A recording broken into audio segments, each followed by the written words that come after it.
दीपावली के दिन एक माँ का गोद उजड़ जाता है, सूनी हो जाती है। माँ अपने गोद में अपने बच्चे का गर्दन लेके बिलखती है, रोती है, चिल्लाती है और उसका पूरा गांव आवाज़ सुनकर घबरा के पागलों की तरह उस माँ के पास आता है। माँ बोलती है, मेरे बच्चे को मार दिया गया, मेरे बच्चे का कत्ल कर दिया गया, मेरा बच्चा दुनिया में नहीं है। माँ जितना भी उसके अंदर चिल्लाना रोना जो भी कहना था, लोगों से चिल्लाती थी, बिलखती थी। लोग, गांव के लोग वो माँ का दर्द देख के खुद पागल हो जा रहे थे। कोई बेहोश हो जा रहा था, कोई चक्कर से गिर जा रहा था। इतनी दर्दनाक घटना, इतनी दर्दनाक हादसा। दोस्तों, एक घटना है जौनपुर इलाके में एक गांव पड़ता है। जौनपुर जिला से खास 10 किलोमीटर दूरी पे गांव पड़ता है। उस गांव की एक घटना है। नमस्कार दोस्तों, मैं राजू भैया आज के इस वीडियो में सभी दोस्तों का स्वागत करता हूं। दोस्तों, एक घटना बहुत ही दर्दनाक है, बहुत ही बेदर्द है। जो माँ अपने बेटे को आखिरी बार उसका सर लेके रो रही थी।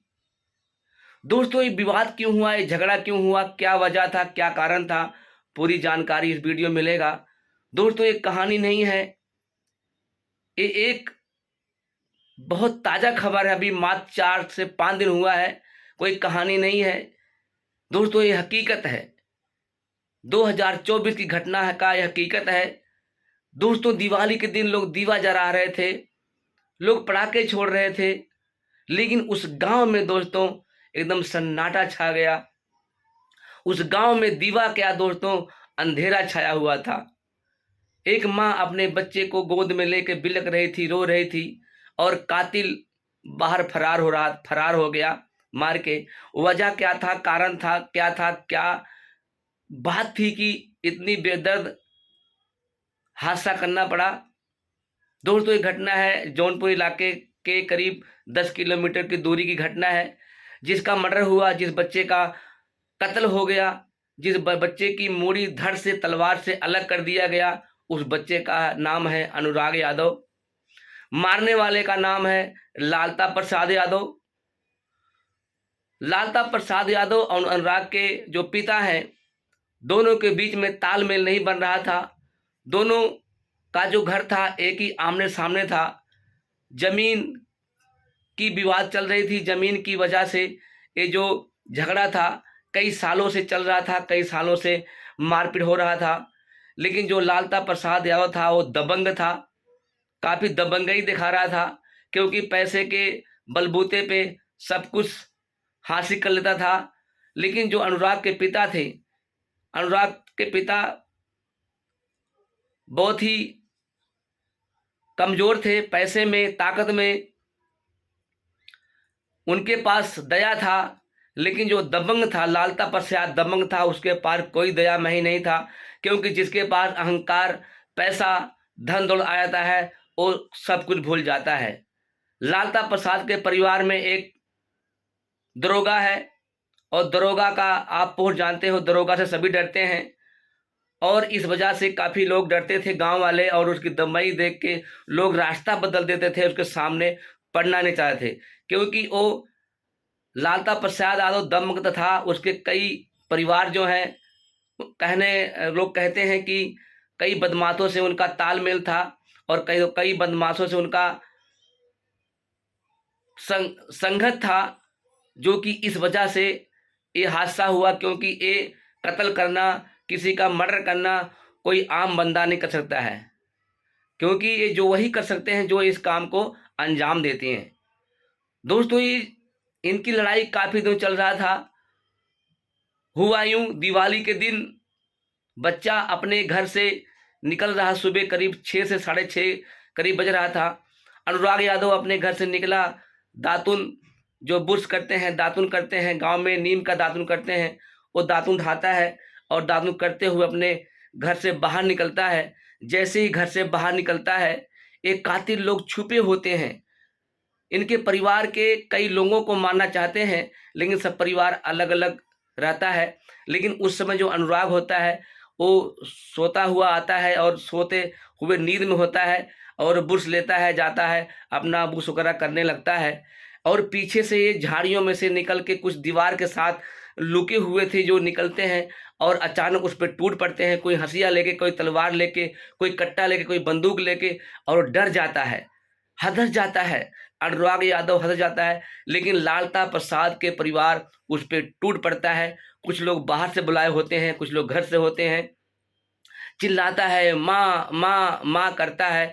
और तीसरी बार जब माँ की आवाज़ कानों में जाता है कि मेरा बेटा मुझे पुकार रहा, क्या बात है, जैसे माँ तीसरी आवाज़ सुनती है अपने बच्चे की, जैसे वहाँ माँ अपने घर से बाहर निकलती है, एक झटके में किस कैसे मारता है। ये अचानक अचंभव देखो कि एक तलवार से एक वार में भी माँ के जाके गोद में वो बच्चे का मूड़ी जाके पहुंच जाता है और माँ उसको देख के गिर जाती है, रोने लगती है।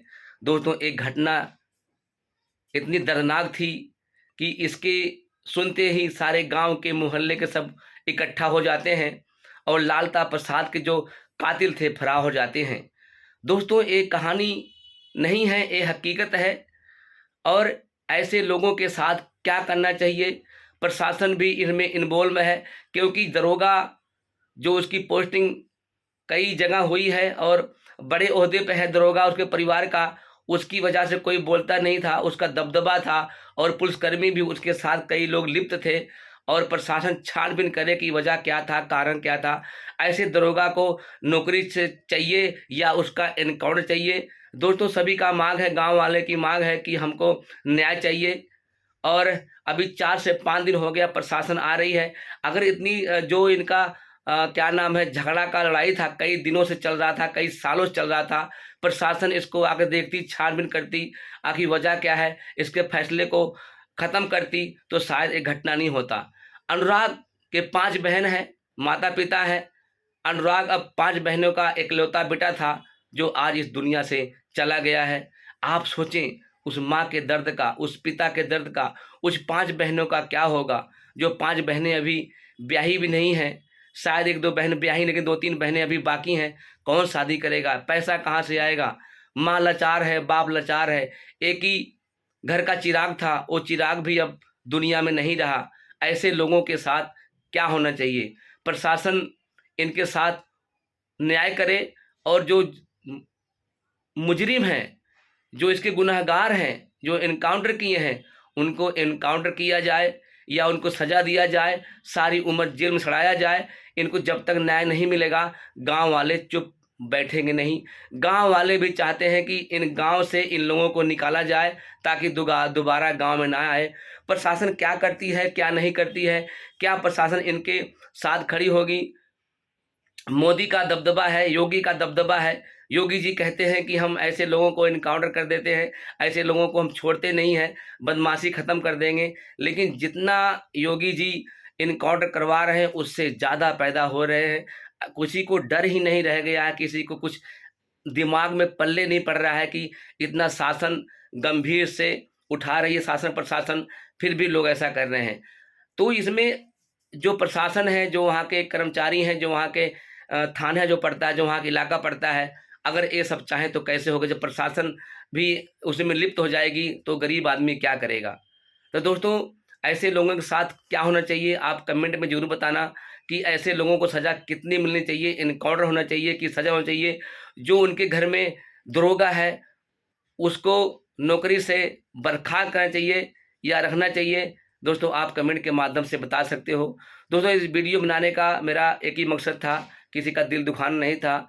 इससे लोग जागरूक हों कि छोटे-छोटे अपने ज़मीन के लिए, छोटे-छोटे अपने विवाद के लिए इतना बड़ा हादसा ना बनाएँ। थोड़ा दिमाग से काम लें, छोटी-छोटी ज़मीनों के लिए लड़ाई ना करें, थोड़ा कम ज़्यादा लेके आप गाँव में रहें, क्योंकि एकता बना कर रहें, गाँव में रहना है। ज़मीन तो वहीं रह जाएगी, धन दौलत यहीं रह जाएगा, लेकिन जो आदमी एक बार चला जाएगा दोबारा नहीं आएगा। तो हर परिवार के साथ बना कर रखें, लड़ाई को ख़त्म करें। इसके लिए प्रशासन है, कानून का सहारा लें। लेकिन कानून का सहारा कैसे लेंगे जब कानून ही उसमें लग जाएगी। आज घूसखोरी इतना बढ़ गया है, पैसे के लालच में लोग कुछ भी करने में तैयार हैं, डरे नहीं रहे हैं कि कानून भी कुछ ऐसा चीज़ है। लेकिन अगर सरकार चाह ले तो सब कुछ ठीक हो सकता है, क्योंकि कानून से बड़ा कोई फैसला नहीं है। कानून के जो कानून है, अगर कानून चाह ले तो एक मक्खी भी उड़ नहीं सकती। इंसान की क्या औकात, एक मक्खी नहीं उड़ सकती, इंसान की क्या औकात कि इंसान उड़ जाए अगर कानून चाह ले तो। योगी जी से मेरा अनुरोध है, उस सरकार से मेरा प्रार्थना है कि ऐसे परिवार साथ न्याय किया जाए, न्याय किया जाए, न्याय किया जाए।